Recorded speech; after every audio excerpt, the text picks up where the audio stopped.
I think it goes without saying that 2007 was one of the greatest years in cinema history. 15 years later, and I am still in shock that we got the best Pixar movie, McLovin, Spider-Pig, and Bully Maguire, all in the same year. Truly, 2007 was an incredible year for cinema, and among the many notable movies released that year, was none other than B-Movie, this weird, thing that DreamWorks gave us. Now, you might be thinking that this is some kind of weird joke video. A weird joke video that is very late to the party, to be exact. After all, who still cares about B-Movie in this day and age? B-Movie came out in 2007, and then it became highly forgotten about until around 2013 to 2014, where it became a meme. However, its meme status didn't peak until late 2016. You know, I never thought I would ever be nostalgic for that period of time in late 2016, when these three things were the biggest memes on the internet. But here we are.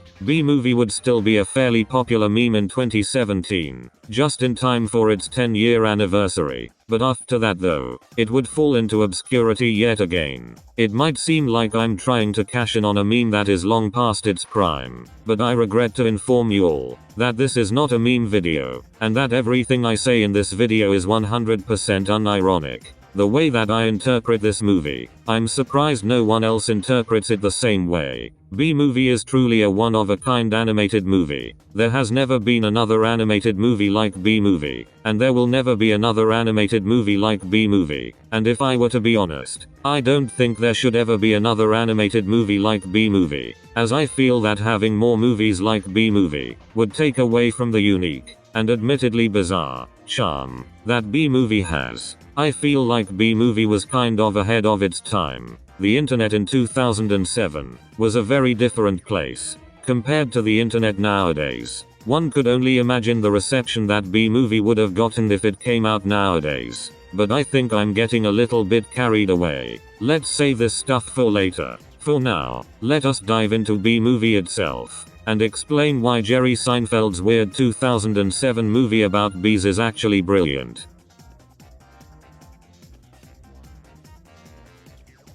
B-Movie starts off very simple. Barry B. Benson is a bee who has just graduated college, and is now about to work at Honux, a company that makes honey for the hive. However, the catch is that wherever he decides to work at Honux, he'll have to work there for the rest of his life, and he can never change jobs. Shortly after, he and his friend Adam come across a group of pollen jocks, bees that fly out of the hive to collect pollen from flowers. The pollen jocks allow Barry to fly with them, and show him what it's like to be a pollen jock. The group then end up in a tennis court, believing that the tennis balls are some kind of strange flower. Barry lands on a ball, gets stuck onto it, and ends up in the middle of a tennis match. Things get worse when the tennis ball is hit out of the court, and onto the street. Barry ends up inside of a car, and has several near-death experiences, before ending up in the driving area of the car. Forgive me for my awkward wording. Didn't know how else to word that.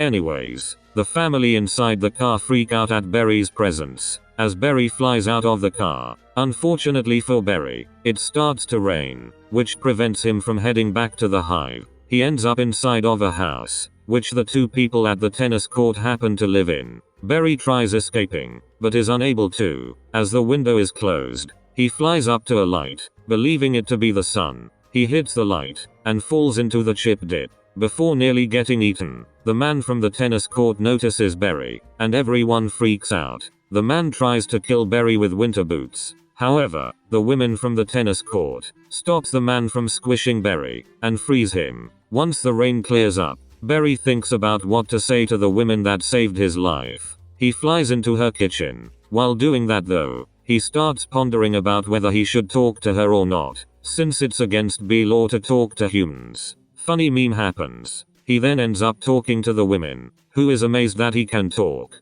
The two of them end up talking on the roof of the apartment. The woman reveals her name to be Vanessa, and tells Barry how she has always had a fascination with flowers. Back at the hive, Barry tells his friend Adam about Vanessa, which concerns Adam, as Barry had broken the previously mentioned rule about bees. Adam tries to convince Barry to stay away from Vanessa and the humans, but is unable to. In a scene that parodies the 1967 movie The Graduate, Barry is relaxing in a pool when his parents walk up and ask him why he hasn't gotten a job yet. Barry then leaves the pool and meets up with Vanessa as they head over to a supermarket. Barry notices bottles of honey stacked onto the shelves and believes that humans are stealing honey from the bees. He interrogates a man that works at the store, who tells him that the store gets its honey from honey farms. Barry follows a truck that's heading to the farm and arrives there. While at the farm, he comes across two beekeepers, one of which shows off their new smoker. They walk towards where they keep the bees and spray them with the smoker, which knocks them out.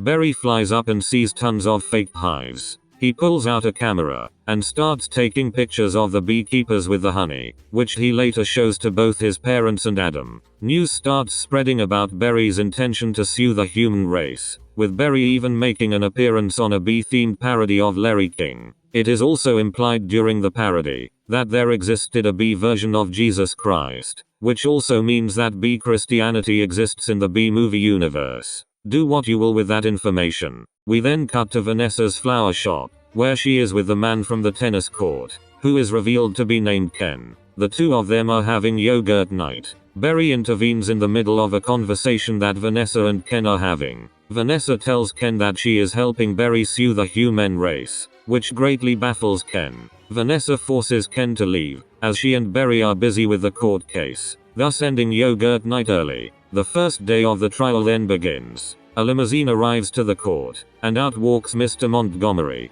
who is voiced by John Goodman, and is absolutely dummy thick. Wait a minute, I just realized something. Courtroom. Goodman. Guys, did B-Movie predict the critically acclaimed TV series Better Call Saul, which ran from 2015 to 2022, and is a spin-off of the also critically acclaimed Breaking Bad, which ran from 2008 to 2013. It gets even crazier when you realize that B-Movie came out not long before Breaking Bad's pilot episode first aired. Coincidence? I think not. But anyways, Mr. Montgomery brings out the opening statement, alleging that Barry is not a real bee, but is instead a hologram of sorts. When it's Barry's turn to talk, he states that he is not a hologram, but a real bee, while going into detail about how honey is important for the bees, and how humans shouldn't steal it. For the first witness, Barry calls in the CEO of Honey Farms. Barry points out the usage of a bear for Honey Farms honey jars, in which Vincent from Over the Hedge then makes a cameo. And yes, I remember his name, because I am a man of culture. Anyways, Vincent is brought out to prove that bears are dangerous to both humans and bees, and should not be used to advertise honey. For the next two witnesses, we get cameos from both Sting, the lead singer of the famous new wave band The Police, and the late Ray Liotta, who you might recognize for his roles in Field of Dreams, Goodfellas, Grand Theft Auto Vice City, and that one episode of SpongeBob, where SpongeBob runs away from Bikini Bottom, and becomes the mayor of another city. Ah yes, truly one of his defining roles. Anyways, later that night, Barry and Vanessa are having dinner. While talking about the trial, Ken arrives unexpectedly. Vanessa goes and heats up dinner for Ken, leaving him alone with Barry. As Barry goes to the bathroom, Ken walks in, holding a magazine. He has finally snapped, and is ready to end Barry's life. A fight in the bathroom occurs, until Vanessa finally confronts Ken, and kicks him out for good. On the second day of the court case, Mr. Montgomery calls Barry to the stand, and tries to expose the negative side of bees to the court. The more he exposes, the angrier Adam gets, until he finally flies up and stings Mr. Montgomery in the, plot. Unfortunately for the bees, by doing that, Mr. Montgomery reminds the people of the court why they dislike bees, and as a result, the people start turning against the bees in the case. Barry visits Adam in a hospital, as he is severely weakened after the sting. They notice two people smoking, which gives Barry a good idea for the court case. Back at the courtroom, Adam is trying to stall everyone in the court, until Barry and Vanessa finally arrive. With the smoker brought up earlier, Mr. Montgomery takes the smoker, and doubts its severity, while also knocking out most of the bees in the jury. As a result, the bees end up winning the trial, which means that all honey will belong to the bees, and that they don't have to work as much anymore. A montage then occurs, which shows honey farms getting shut down, a recall of all honey-related products in grocery stores, a cameo featuring Winnie the Pooh and Piglet, which only makes me miss the whole Disney vs. DreamWorks rivalry from the 2000s and early 2010s. Man, back then, it felt like everyone wanted to overtake Disney. Nowadays though, Illumination is basically the only real competition that Disney has. It's just not the same. But anyways, a large tank of honey gets installed next to the hive, which prompts all production of honey to shut down. Everyone that once worked at Honux now start to relax, as the flowers in Central Park slowly start to wither. Vanessa closes down her flower shop as a result of this. Barry then meets up with Adam, who is packing up his things. Adam explains how it's maybe actually a good thing that the humans love the bees' honey. He expresses his disappointment in how he can no longer enjoy his job making honey. Barry meets up with Vanessa, who shows him the withering flowers. Vanessa then heads down to a taxi, as she is catching a flight to a final flowers parade. The parade gives Barry an idea. As he follows Vanessa's taxi, Barry tells her that the remaining flowers at the parade could help bring back pollination. They head to California, successfully steal a parade float, and head to the airport to return home. While on board the airplane, they talk about the logistics regarding the plan,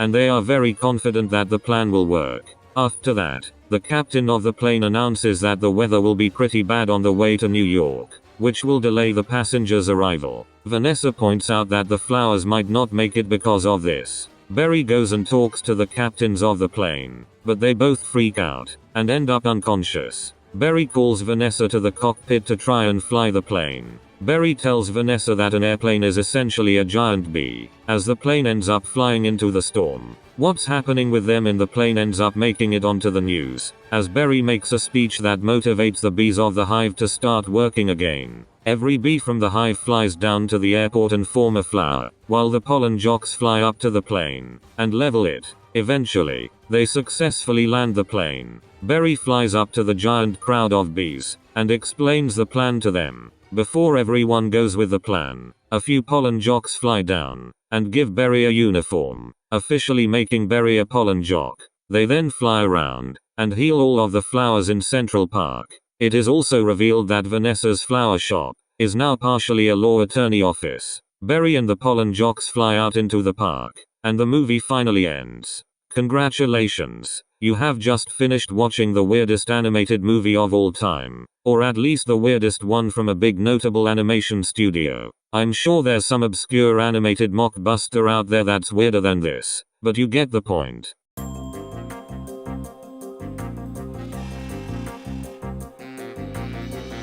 The one thing that everyone can agree on when it comes to Bee Movie is that it is very, very weird. From the human bee romance story to the overall plot of a bee trying to sue the entire human race, it's just this very bizarre movie. Most people would refer to the weirdness of Bee Movie as a negative thing, but I think the complete opposite. Bee Movie is good because it is weird. If Bee Movie wasn't weird, it wouldn't be Bee Movie. It wouldn't be any different from your average generic animated movie. Say whatever you want to say about Bee Movie, but generic is definitely not a word that you should use to describe it. From the beginning of the movie, it subverts whatever expectations the viewer has for the movie. At the beginning of the movie, it's made out to be a big deal that wherever Barry decides to work at Honux, he will have to work there for the rest of his life. Once Barry flies out of the hive with the pollen jocks though, this problem is never brought up again for the rest of the movie. Not even at the end, when Barry officially becomes a pollen jock, is it brought up.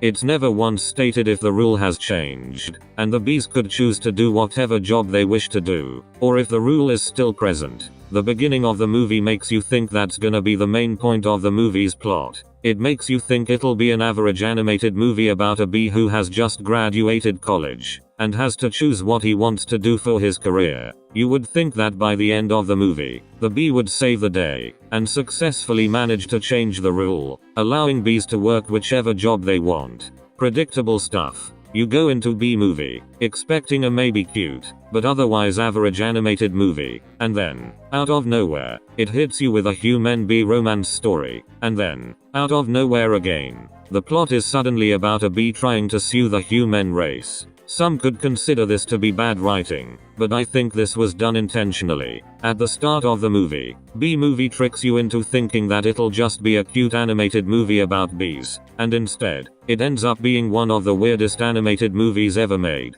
Surely I can't be the only one that thinks this was a genius move, right? I'm going to bring up an animated movie that I feel could have lived up to its bizarre potential, much like B-movie, but unfortunately, ended up being generic beyond belief. Just hear me out. The Emoji Movie. Now, I cannot stress this enough, but I wish to say that the Emoji Movie is not a good movie whatsoever. Far from it. But at the same time, it is not the crime against cinema that we made it out to be all those years ago. I wish it was though, as it would have helped make the movie interesting. Once you get past the strange premise of the Emoji Movie, the actual movie itself is just so unbelievably generic. It's not so bad it's good enough to be good in an ironic way, but it's also not bad enough to be memorably bad. The only thing that makes the movie really awful is its premise, which is unfortunately also the only thing that makes the movie really interesting. The Emoji Movie starts off generic, and it ends generic.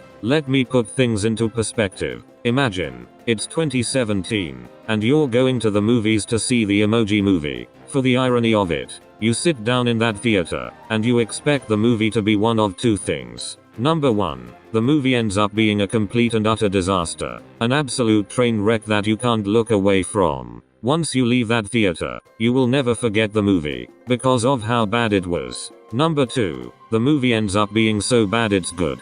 Throughout the entire movie, you are just laughing at how bad it is, silently making fun of it as the movie goes by. By the time you leave the theater, you laugh at yourself, as it ended up being worth it seeing the movie in theaters. When the movie comes out on home media, you end up buying it, just so you can make fun of it and ironically enjoy it over and over again. You know what? Why not? Let's throw in a curveball. Number 3, the movie ends up being legitimately good. It just had really bad marketing. That's all. You leave the theater feeling pleasantly surprised, as you learn a valuable lesson, not to judge books by their cover. So, you sit down to watch the Emoji Movie, and then you finish watching the movie, and it ends up being none of the above. What you end up getting is a movie that is massively generic, with nothing notable about it, aside from the bizarre premise it has. I know it's weird for me to say that the Emoji Movie had potential, but it kinda did honestly. I really wanted to like the movie, in an ironic guilty pleasure sorta way. Something I could just look back on as a novelty. Something that I could look at in the future, and think,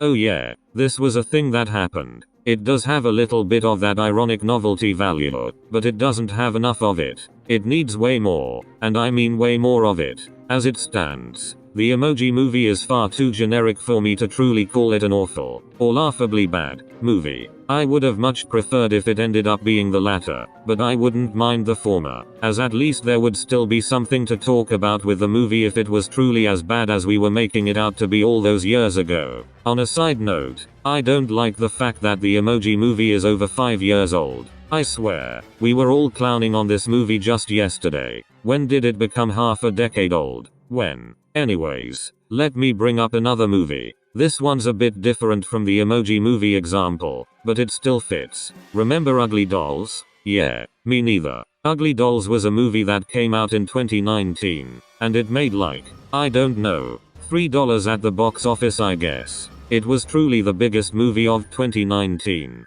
Forget Avengers Endgame. Forget Joker. Forget Parasite. Forget Uncut Gems. Forget all of that garbage. Because 2019 was the year of the Ugly Dolls baby. Okay, being serious, there's a reason why nobody remembers this movie. Because it is the most generic and soulless thing ever created. Admittedly, I'm not the target audience for this movie. It's redundant for me to hate a movie that's not meant for people over the age of 2, but I don't care. I'm still gonna do it anyways, and you cannot stop me. I don't know if this is a hot take or not. It probably isn't, because I am most likely the only person in the world that still remembers this movie's existence. But I kinda hate this movie more than the Emoji Movie. That little bit of ironic novelty that the Emoji Movie had that I brought up earlier, yeah, Ugly Dolls has basically none of that. It is a generic movie that has no heart or passion put into it. It might seem like I'm overreacting, since the biggest problem with the movie is that it's generic. But that's the thing. It's such a safe and bland movie that it becomes obnoxious in how safe and bland it is.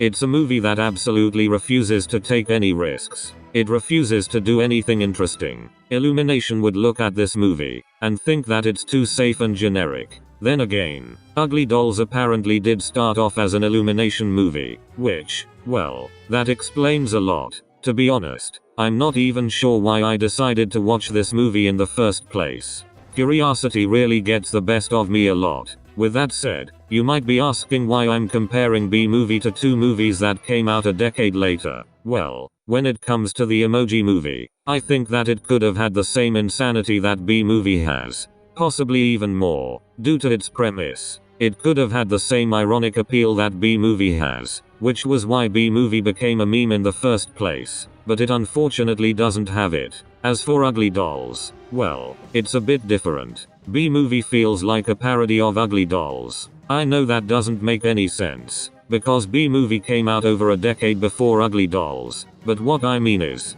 B-Movie feels like a parody of the kind of movie Ugly Dolls is. A generic animated movie that has cutesy characters in them. The difference with B-Movie is that, as stated before, B-Movie tricks the viewer by starting off innocent, and then eventually spiraling down into complete and utter chaos. This is how I interpret the movie, and I am genuinely surprised no one else interprets it the same way. B-Movie is a parody of generic animated movies. The way that the movie begins makes you think that it'll be just like the rest of them, and then out of nowhere, it just becomes straight insanity. The best thing about this is that I have no idea if this was done intentionally or not. I couldn't tell you if this movie is intentionally weird or not. But if it's unintentional, well, that just makes the whole thing even better. While doing my research on the movie, I came across an article talking about a Reddit AMA Jerry Seinfeld did in 2016. In particular, the article was about a question Jerry received regarding a potential sequel to B-Movie. Keep in mind that this was when B-Movie was at the peak of its meme popularity. Anyways, here's what Jerry has to say about it. I considered it this spring for a solid 6 hours. There's a fantastic energy now for some reason. On the internet particularly. Tumblr. People brought my attention to. I actually did consider it, but then I realized it would make B-Movie 1 less iconic. But my kids want me to do it. A lot of people want me to do it. A lot of people that don't know what animation is want me to do it. If you have any idea what animation is, you would never do it. And you know what? I agree. B-Movie should never get a sequel, because it would ruin what made the first B-Movie so good. There's a chance that a B-Movie 2 would be self-aware in its weirdness, which would completely ruin everything. The first B-Movie may or may not have been intentionally weird, but regardless, it never acknowledges that it's weird once. There's never an unfunny fourth wall joke where Barry gets self-aware about how strange the movie is, or anything like that. Even if it wouldn't be self-aware, there is simply no way lightning could strike twice with B-Movie 2. There is no way it could out-weird B-Movie 1. B-Movie 2 should never happen. Not because B-Movie 1 is bad, but because B-Movie 2 would ruin everything that made B-Movie 1 the beautiful masterpiece that it is. I've said it before and I'll say it again. There has never been another animated movie like B-Movie. There will never be another animated movie like B-Movie. And there should never be another animated movie like B-Movie. B-Movie should stay a unique movie that should never be copied. And yet, that didn't stop people from trying. The existence of mockbusters is something that has always fascinated me. The idea that someone could take any famous movie and make a cheap rip-off of it for a quick buck is incredible to me, especially since it's something that is still going on to this day, and may never stop happening. Given the novelty that most of these movies have though, I'm not complaining. B-Movie is just one of many movies to get rip-offs made out of it. You have Little B, from everyone's favorite, Video Brinquedo. You have Plan B. You have B-Team. You have B-Team 2. You have Bible Bees. Yes, Bible Bees. This is a real movie that exists. I don't know about you guys, but I'm glad we live in a world where there exists a Christian B-Movie knockoff.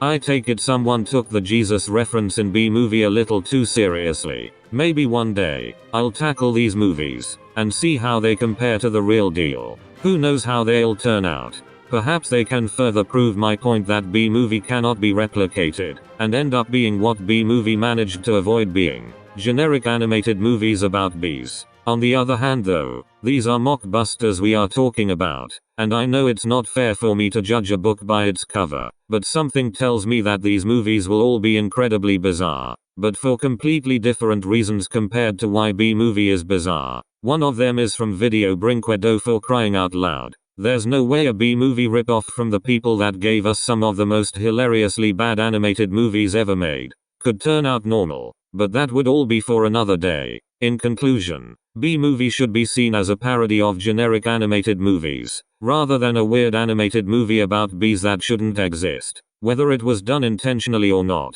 is something that we'll probably never know, but as I said before, it'll be even better if it was done unintentionally. I don't think the world was ready for B-movie in 2007, although something tells me that the world would never be ready for B-movie, regardless of when it would come out. One more thing before I end the review. I don't know why, but the fact that Kung Fu Panda was the next DreamWorks movie after B-movie is really funny to me. The difference between the two movies is night and day. Obviously, we all know which one is the better movie, right?